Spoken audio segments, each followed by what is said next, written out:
پھر وہ باقی چیزوں کی طرف جاتے تھے اور پھر اس کے ساتھ ساتھ جیوگرافی اور ریلیونٹ چیزیں. تو اپنا ایک ڈیفائنڈ سلیبس تھا. اچھا یہاں تک بیٹا آپ کو کلیئر ہے سب؟ اب آپ کو میں پھر ایک اور ہسٹری کی طرف, سب کانٹیننٹ کی ایک ہسٹری کی طرف لے کے جا رہا ہوں. یہ چیزیں ایک دوسرے کے ساتھ بیٹا انٹر لنکڈ ہے, اس کی تھوڑا سا وہ پریویو دینا ہسٹوریکلی ضروری ہوتا ہے.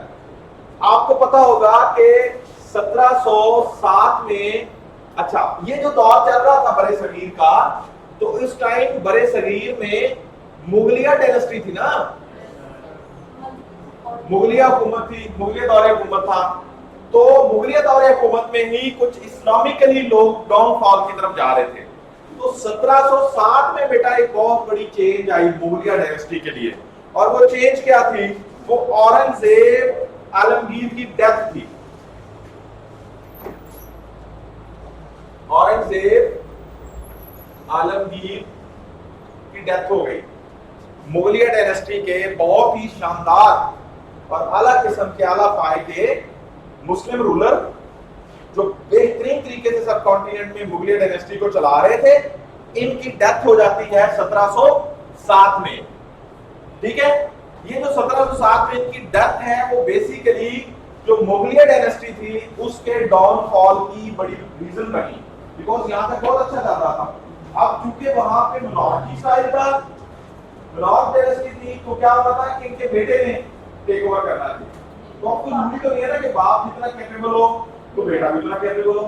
تو ان کا جو سکسیسر تھا وہ اتنا اچھا نہیں تھا, جس وجہ سے جو آپ کی مغلیہ ڈائنسٹی ہے وہ ڈاؤن فال کا شکار اور بے شمار مسائل کا شکار ہونے چلی گئی. چونکہ وہ مسلم گورنمنٹ تھی, چونکہ یہ ایک مسلم پولیٹیکل فلاسفر ہیں, چونکہ ان کا ایک ویژن تھا, تو اس لیے انہوں نے ان کو اپلفٹ کرنے کی, لائک ڈاکٹر علامہ اقبال نے ہمیں اپلفٹ کرنے کی اس مومنٹ میں کوشش, تو ان کو اپلفٹ کرنے کے لیے ریفارمز اور یہ ساری چیزوں پہ انہوں نے کام کیا. ٹھیک ہے جی. اچھا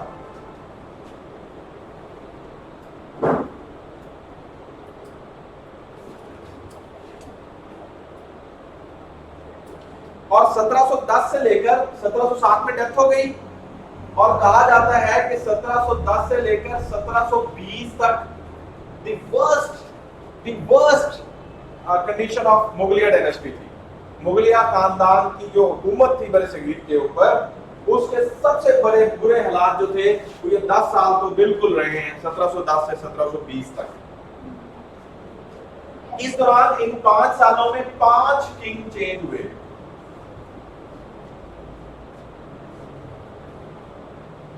اور کہا جاتا ہے کہ جو ہاؤس آف مغلز تھا وہ ہاؤس آف کانسپریسی بن چکا تھا.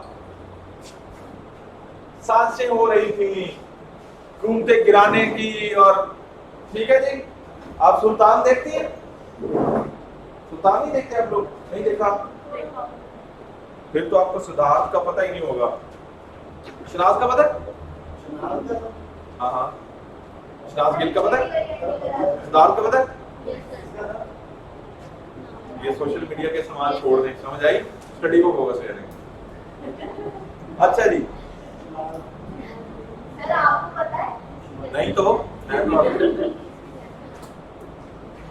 دیکھیں دنیا میں کہیں بھی برا ہو تو برا تو برا ہوتا ہے نا. اچھا جی, اب کیا ہوا؟ 1707 کو اورنگزیب کی ڈیتھ ہو جاتی ہے. 1710 سے 1720 تک 5 مغل چینج ہوتے ہیں, ایون ان کو مارا جاتا ہے, ایون 2 کنگز کی تو آنکھیں نکالی اور ان کو مارا گیا. بڑے برے حالات تھے. اور اس سارے دوران جو مغلیہ ڈائنسٹی کا ٹریجری تھی, خزانہ تھا, چونکہ اس میں کچھ ویلیو ایڈیشن نہیں ہو رہی تھی, حکومت ہی کنسسٹنٹ نہیں تھی, تو خزانہ خالی ہو رہا تھا. اکنامک کرائسس آ رہے تھے مغلیہ خاندان میں, اور اس کے ساتھ ساتھ ریلیجیسلی اور culturally and socially Hare angle سے ڈائنسٹی ڈاؤن ہو رہی تھی, بیکاز کہ آپ کو کوئی پراپر رول ہی نہیں کر رہا تھا, کانسپریسی چل رہی تھی, رعایا کے اوپر کوئی کنٹرول نہیں تھا. تو یہ سارے مسائل, تو اس کی وجہ سے پاورٹی تھی, اور چونکہ خزانہ خالی ہو رہا تھا تو اس کے لیے یہ کیا کر رہے تھے, ہیوی ٹیکسز والی اسکیم کو اپلائی کر رہے تھے. تو اس کے اوپر رعایا کے اوپر بڑا بوجھ آ رہا تھا. تو یہ بیسیکلی منارکی جو ہے وہ ٹائرنی کی طرف بدلتی نظر آ رہی تھی. ٹھیک ہے جی, ایرسٹوٹل کے پوائنٹ آف ویو سے. اور سب سے بڑا جو مسئلہ آ رہا تھا وہ ریلیجیس ڈفرینسز بہت تھے. ریلیجیس ڈفرینسز اس کی طرف بہت فوکس ہو. چونکہ آپ کی ایک اسلامک گورنمنٹ تھی, اسلامک سیٹ اپ تھا, تو وہاں پہ جو ایتھنسٹی ہے اور ریلیجیس ڈسہارمنی ہے وہ بہت زیادہ پریویل کر رہی تھی. اور اس میں سب سے بڑا یہ جو سنی شیعہ کا کانفلکٹس اور جھگڑے اور ڈسپیوٹس اور ہر بندہ, تو بیکاز کہ آپ کو کوئی سینٹرل رولنگ اتھارٹی پاورفل نہیں تھی. یہ سارا کا سارا بیٹا ہسٹوریکلی ایک اوور ویو دینے کا مطلب یہ ہے کہ یہ دور کس کا تھا بیسیکلی یہاں پہ. ٹھیک ہو گیا. تو یہاں پہ آپ دیکھ رہے ہیں کہ economic, cultural, social, ideological, religious ہر ٹائپ کا ڈاؤن فال آ رہا تھا اس علاقے میں. تو اس لیے بیسیکلی وہ مسلمز کا ڈاؤن فال تھا. تو there was the dire need کہ مسلمز کو اپلفٹ کیا جائے, تو لہذا ریفارمز کی ضرورت تھی. تو ریفارمز میں 3 لوگوں نے بڑا کام کیا جن میں سے ہم شاہ ولی اللہ کو پڑھیں گے. یہاں تک کوئی کنفیوژن, کچھ فیکٹس اینڈ فگرز آپ کو دے دی ہیں تاکہ آپ کی رائٹنگ میں تھوڑی سالڈنس آ جائے. آپ تینوں نے سجیسٹ کیا تھا شاہ ولی اللہ نے؟ انہوں نے سب سے پہلے مسلمز کو سجیسٹ کیا, انہوں نے کہا کہ قرآن کی طرف آئیں. ایز اے مسلم یہی بنتا ہے کہ آپ قرآن پڑھیں. قرآن آپ کو کہتا ہے کہ جی مطلب آپ یونائٹ ہو جائیں, آپ تعصب چھوڑ دیں, آپ کو بیسک فاؤنڈیشن وہاں سے ملتی ہے, آپ کو پیس ملتا ہے, وہاں سے پورا ایک اکنامک سسٹم ملتا ہے, سوشل اور کلچرل ویلیوز کا پتہ چلتا ہے. تو جھگڑے تو انہوں نے اگین مسلمس کو اپنی رائٹنگز کے تھرو یہ ریکمینڈ کرنے کی کوشش کی کہ آپ کدھر آئیں, دی قرآن کی طرف آئیں. ٹھیک ہے جی, ڈاؤن فال کی ریموول کے لیے. پھر انہوں نے کہا کہ اگلی جو بہت امپورٹنٹ ضرورت تھی وہ تھی جہاد کی, بیکاز کہ آپ کی گورنمنٹ اسٹرانگ نہیں رہی تھی. تو گورنمنٹ انسٹیبلٹی کی وجہ سے آپ کی جو ڈیفینسو کیپیبلٹیز تھی وہ پور ہو رہی تھی, اور یہ چیزیں ورلڈ وائڈ یونائٹڈ کنگڈم میں بیٹھے لوگ بھی دیکھ رہے تھے. ٹھیک ہے جی, اس لیے آپ دیکھتے ہیں کہ ایسٹ انڈیا کمپنی آئی اور پھر کیا کچھ ہوا اگلی ساری کو. تو یہ جہاد کو پرووک کرنا چاہ رہے تھے شاہ ولی اللہ, کانسیپٹ آف جہاد. اس کے ساتھ ساتھ بیٹا اجتہاد کے اوپر بڑا انہوں نے فوکس کیا. اجتہاد, اب اجتہاد جو ہے اجماع اور اتحاد, اور یہ چیزیں آپ نے آلریڈی اسلامیات میں بھی پڑھی ہوئی. کیا کہہ رہے ہیں, کون بول رہا تھا؟ نہیں میں نے لیواروں سے ادھر ادھر سے بیٹا یہ تو ہسٹری ہے نا ہماری. مطلب لیٹ سے اورنگزیب جو ہے وہ 1707 میں ان کی ڈیتھ ہوئی ہے, تو آپ ہسٹری کی کوئی بھی بک اٹھا کے دیکھ لیں, اس میں ان کی 1707 کو ہی ڈیتھ ہوگی نا.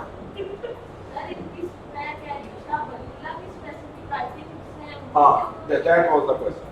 نہیں اس طرح سے بیٹا ان کی کوئی نہیں تھی. یہ وہ آپ نے سرٹیفکیٹ کا بھی دیکھا ہوگا کہ کچھ اس دور میں کوئی پبلیکیشن, ان کو پہلا وہ والا پبلیکیشن اسٹائل نہیں تھا, تو اس طرح سے ان کا کوئی ورک آؤٹ نہیں ہے.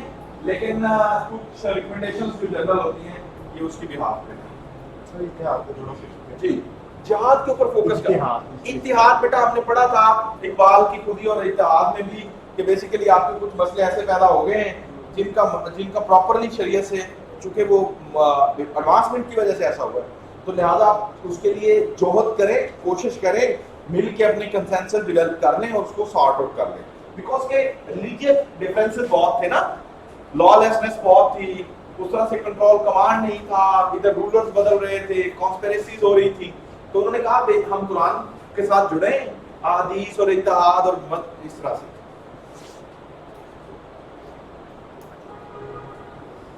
اچھا جی, یہ کہتے ہیں شاہ ولی اللہ کہ good society needs a government. دیکھیں ہم پہلے پڑھتے رہے ہیں کہ سوسائٹی تو کچھ نہیں ہوتی, تو آپ کو گورنمنٹ کی ضرورت ہوتی ہے. Good society needs a government, and for a government politics is very important.